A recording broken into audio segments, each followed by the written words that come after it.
सरल सिजना पड़ा गड़ीरा चोटा लक्ष्मिया गड़ीरा चोटा लक्ष्मी। ये सब बच्चों को ऐसे ही उगाना पड़ता है ऐसे। सब तो बड़ा किस्मत मेरे करीमो खोटा। मौसम की वजह से फ्रूट क्वालिटी फ्रूट भी नहीं बनता।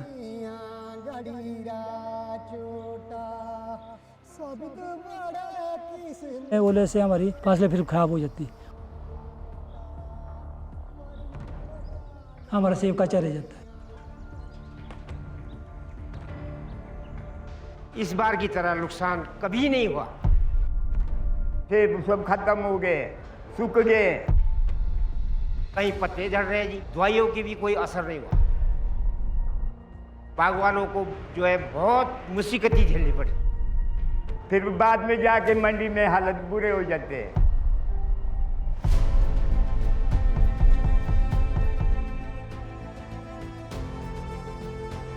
फार्मर्स हमारे पास सेब लेके आते हैं। कभी मंडी ऊपर होती है, कभी डाउन होती है। मैं रोडू से ही बिलोंग करता हूँ, यहीं का लोकल हूँ और मैं 23 ईयर से एप्पल का कारोबार कर रहा हूँ। अगर क्वालिटी अच्छी है तो रेट अच्छा लगता है, क्वालिटी लो है तो रेट लो लगता है। किसान से फार्मर से सेब ले लिया तो उनको रेट दे के उसके बाद आप स्टोर कर लेते हैं। अब तो पेटी का हिसाब होता है मैम, वेट का हिसाब नहीं होता। मंडी में सेब आना ज़्यादा शुरू हो जाता है तो उसके बाद जो आखिर के जो बागवान रहते हैं उनको रेट ठीक नहीं मिलती। काम तो उन्होंने लगाना, हमने थोड़ी लगाने। हमारी बात थोड़ी मानते हैं वो, तो उनकी बात माननी पड़ती है हमको। पेट तो पालना ही पड़ेगा, फिर आगे बाल बच्चे होते हैं उनको पालना पड़ता है।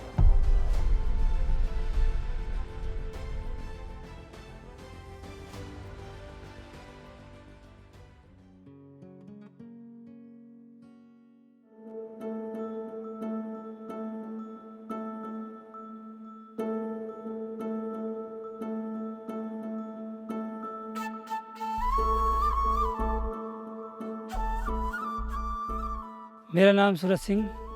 हम जो हिमाचल प्रदेश में चढ़गांव तहसील के सबसे हाइट में रहने वाले हैं। हम जो 9,000 के हाइट में रहते हैं।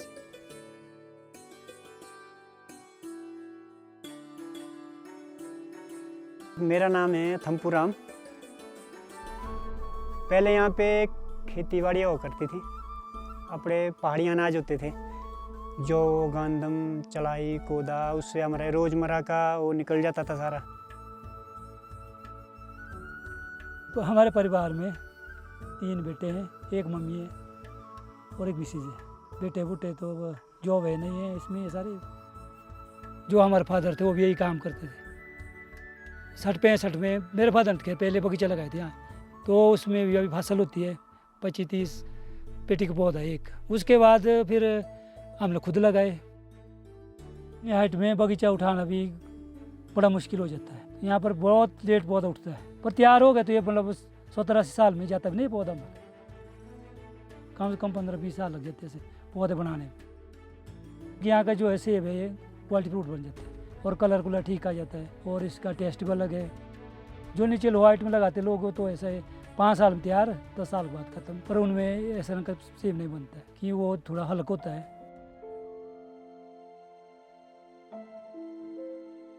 ऐसे तो दिखते इस बार तो बहुत है, ये 4 साल से आ रही है कि बारिशें बहुत हो रही है। हमारा जो एरिया इधर ये थोड़ा धूप मांगता है, क्योंकि हाइट बहुत है ना, यहाँ पर ठंड रहती है। जब अगर धूप पड़ेगी तो हमारा साइज सूजन प्रूफ हो जाता है। फिर दूसरी दिक्कत हमारे इधर ऐसी भी है, जो हमारा ओला आ जाता है। फिर ओला आता है, ओले से हमारी फसलें फिर खराब हो जाती है। वो सेब ना हमारा ना कहीं करे, ना स्टोर करेगा, ना ही मार्केट करेगा, वो सीधा बोरे में डालना पड़ता है। तो इसलिए हमने जो है नेट लगाई फिर, क्योंकि इसमें हमारा सेब सेफ रहता है। फसल जितनी भी होगी वो हमारी सेफ रह जाती है।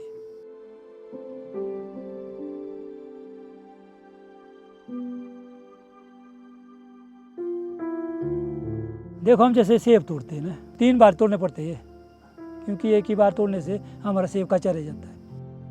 कच्चा रहता है, कोई कोई लाल हो कोई कच्चा हो, फिर सारा माल वेस्ट हो जाता है हमारा। इसलिए हम इनको 3 बार तोड़ते हैं, थिनिंग मार के 3 राउंड में तोड़ते हैं। कई बार लेबर नहीं मिलती तो थिनिंग मारने में लेबरों की दिक्कत रहती है।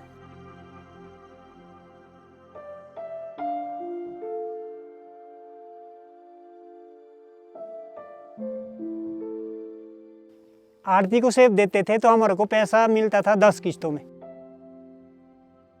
हमारे बन के 10 लाख, वो कभी 10 लाख हमारे को 10 साल तक नहीं मिलता है। कभी कुछ लो तो पैसा जितना मिलता है वो खर्च हो जाता था। फिर तो हमारे को पैदल जाना पड़ता देवदार आगे जांगड़ा तक। फिर हमने खच्चर पर लिया, यहाँ से कम 8 किलोमीटर दूर ले जाना पड़ता था मेन रोड के लिए। फिर वहाँ से फिर मार्केट दिल्ली ले जाना। दिल्ली में बिकता था फिर हमारा 150-200 बक्सा उस ऊपर उन्हें बिकता था। लेबर का ही खर्चा नहीं उठता, दवाई पानी का ही नहीं उठता, लेबर के तो छोड़ो बात।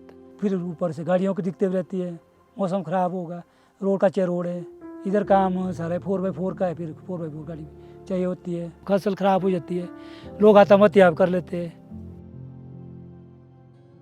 पहली बार अदानी गए और सेब को गाड़ी में डाला और वहाँ पर ले गया। अदानी में जो कार्यकर्ता लोग थे उन्होंने हमारे को बताया कि भाई सेब इस तरह लाओ, थोड़ा कच्चा सेब लाओ, ज़्यादा पकने मत दो, प्रेशर ज़्यादा नहीं होना चाहिए। तो पूरा हमारे को जानकारी देते रहे। फिर आप मेरे गाँव में आते रहे, कैंप्स लगाते रहे, हमारे को फर्टिलाइज़र के बारे में बताया उन्होंने। तो अडानी में तो फिर भी है कि क्रेट्स में ले जाओ, लेबर का ही आएगा, बाकी तो कोई खर्चा नहीं।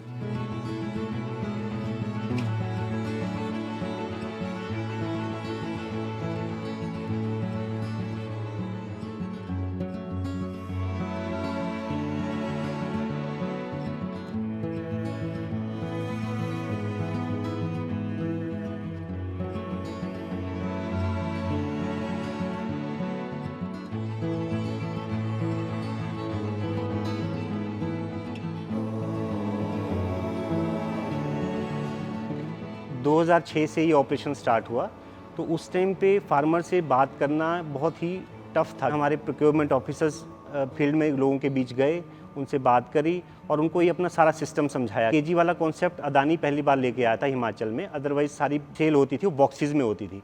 बॉक्सेस में वेट, एक्सेस वेट भी जाता था। अभी क्या था कि फार्मर को खुद से पैकिंग करना पड़ता था, खुद से लेबर मैनेज करनी पड़ती थी पैकिंग की, और उसका कोई स्टैंडर्ड लेवल मेंटेन नहीं हो रहा था। तो हमने फार्मर को कहा कि आप क्रेट्स में हमें लेके दीजिए, क्रेट्स भी हम आपको डिस्ट्रीब्यूट करेंगे।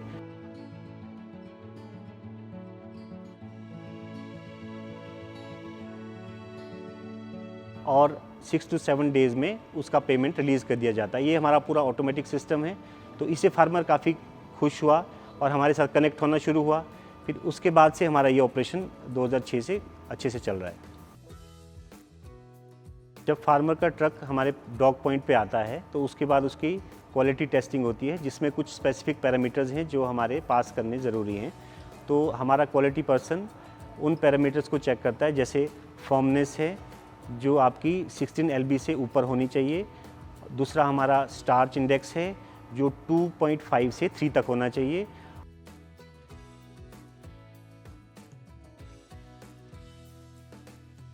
और तीसरा हमारा एक्सटर्नल डिफेक्ट्स वो चेक करता है कि फ्रूट में कोई एक्सटर्नल कोई प्रॉब्लम तो नहीं है। और चौथा है TSS।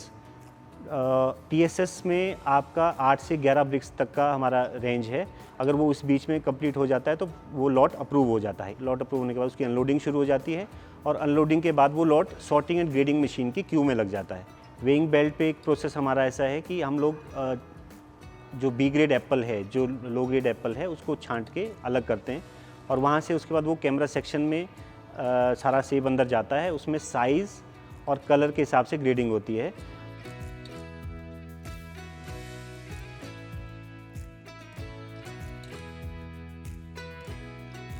और इसी में एक प्रोसेस है हमारा फार्म पिक ऐप का। जो हमारी फार्म पिक ऐप है उस पर ये सारा डाटा मेंटेन रहता है कि फार्मर को का कितना लॉट आया, कितना क्रेट्स उसको उसका यहाँ पे आया और कितना उसको अमाउंट बना और कितना उसको लास्ट में पेमेंट हुआ। तो ये सब चीज़ें फार्मर अपने ऐप पे ही देखता है, ऐप पे ही फार्मर अपडेट रहता है।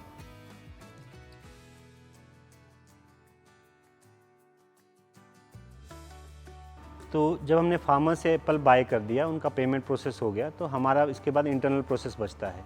इसमें मेनली हमें क्या करना होता है कि फ्रूट जो हमने बाय किया है फार्मर से उसको मेंटेन रखना है अगले 8-9 महीने के लिए, ताकि वो पूरे साल भर में डिस्ट्रीब्यूशन उसका फील्ड में होता रहे।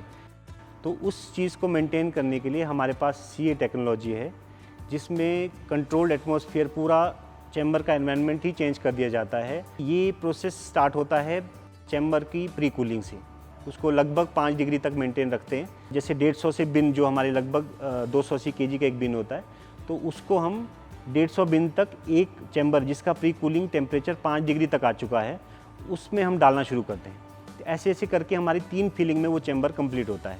जब हमारा चैम्बर कंप्लीट हो गया, उसके बाद में कुछ गैसेस का कॉम्बिनेशन हम मेंटेन करते हैं, जिससे क्या है कि सेब को सेफ रखने में या शेल्फ लाइफ बढ़ाने में वो हेल्प करता है। और उसके बाद उस चैम्बर को एज इट इज़ छोड़ देते हैं, और उसके हर 15 दिन बाद जब उसका सी अचीव हो जाता है, तो उसके हर 15 दिन बाद उसकी सैम्पलिंग होती है, ताकि हमारा 8 महीने तक जो सेब रहना है उसके सारे पैरामीटर्स हमारे पास रिकॉर्ड रहें।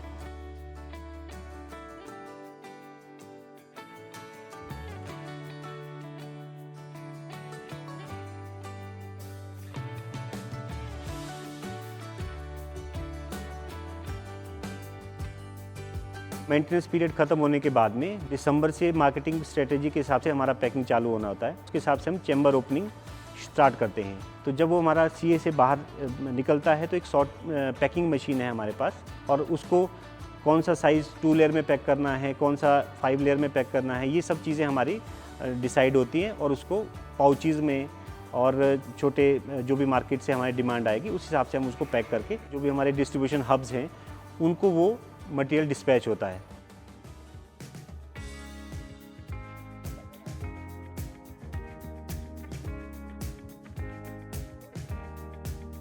मेरे पास 1200 प्लांट है, बड़ा फलदार ना, बाकी तो क्या छोटे हैं। मतलब वो है कोई 12 क्रेट वाला, कोई 15-18 क्रेट वाले भी है, कोई 8-10 वाले भी है, कोई छोटे भी 2-4 वाले भी है। मतलब 1-4-5 हज़ार क्रेटें आई जाती है। जैसे हम अदानी को सेब बेच रहे हैं, तो हमारा बढ़िया है, 1200 अच्छा फ्रूट है, 1200 क्रेट रुपये बैठ जाता है, 1400 भी बैठ जाता है। गलत सेब है 800 भी बैठ जाता है। वो तो सेब के ऊपर वाले का देन है। 4-5 हज़ार क्रेट आती है, तो उसमें हमारा साल का जुगाड़ बन जाता है, खर्चा पूरा हो जाता है, पैसा अब हमारा बनता है और टाइम टू टाइम मिलता है हमारे को जाने की कोई ज़रूरत नहीं कहीं नहीं, कि पैसा हमारे अकाउंट में खुद आ जाता है। ऐप्स के माध्यम से भी पूरी जानकारी मिल रही है। डिजिटल मंडी के नाम से अदानी ऐप है, हमारे को वहाँ से पूरी जानकारी मिल जाती है। तो अब तो आसान है, सब कुछ है। जब से Adani Agri Fresh CA store यहाँ पे लगा है, 400-500 आदमियों का रोज़गार मिला है। तो इससे भी एक जो हमारा लिविंग स्टैंडर्ड था यहाँ, वो काफ़ी ऊपर हो गया है।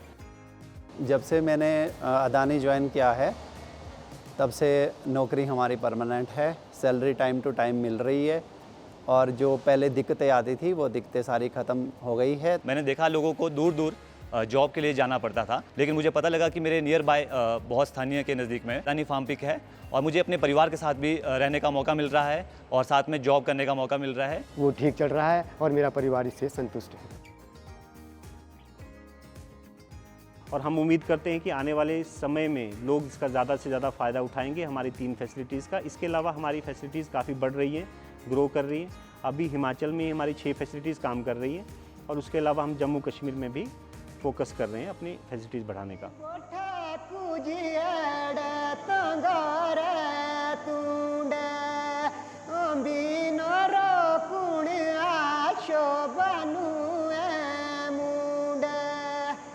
Rachidu ashiada dafiye